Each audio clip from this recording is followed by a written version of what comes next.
St. John, what's a universal injunction? Universal injunction refers to an injunction that applies universally beyond the parties to the case. The Supreme Court has recently had something to say about universal injunctions, has it not? Yes, Senator. What did the Supreme Court instruct us? Well, in Trump v. Casa, the Supreme Court held that universal injunctions are disfavored and courts are limited to awarding complete relief as to the parties before the court. The hearing room grew quiet as the questioning turned sharp and direct. Senator John Kennedy leaned forward in his chair, his tone calm but unmistakably pointed. The topic sounded technical, but the implications were enormous for the entire American legal system. Universal injunctions had become one of the most debated issues in federal courts, affecting policies across the country with a single ruling. Many Americans had never even heard the phrase before, yet judges were using these rulings to halt major national policies overnight.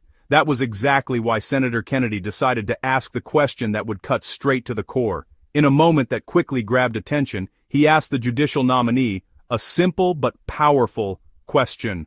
What exactly is a universal injunction? I understand. Okay. Ms. St. John, what's a universal injunction? Universal injunction refers to an injunction that applies universally beyond the parties to the case. The Supreme Court has recently had something to say about universal injunctions, has it not? Yes, Senator. What did the Supreme Court instruct us?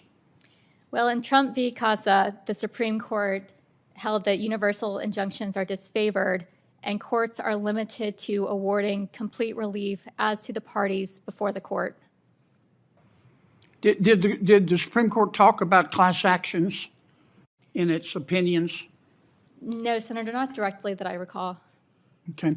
Do you think one of the arguments, as I understand it, for universal injunctions, well, it's both an argument for and against, but that it impacts more than just the plaintiffs before the court. Is that correct? Yes, Senator. I've heard the argument made that a substitute, some would argue a more efficient substitute for universal injunctions would be a class action lawsuit. What do you think about that? You know, a class action does allow relief beyond the named representative plaintiff. The class actions have a lot of additional safeguards set forth in Rule 23. And so, it does allow large groups of plaintiffs to come together in one case in a way that may not be, to seek relief in a way that bilateral litigation may not allow, but it does have additional protections. Okay. Let me go back to Mr. Davis. Since we have our ATF nominee in front. In the end, Senator Kennedy's questioning reminded everyone why clear answers matter in the halls of government. By asking a simple but powerful question, he forced a complicated legal concept into the open where the American people could better understand it.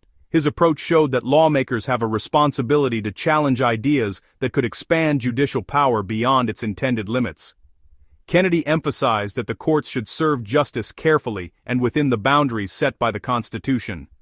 Rather than allowing vague explanations to pass without scrutiny, he insisted on clarity, accountability, and respect for legal structure.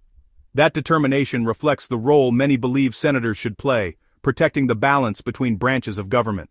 Moments like this highlight Kennedy's willingness to press for transparency even when the subject is complex.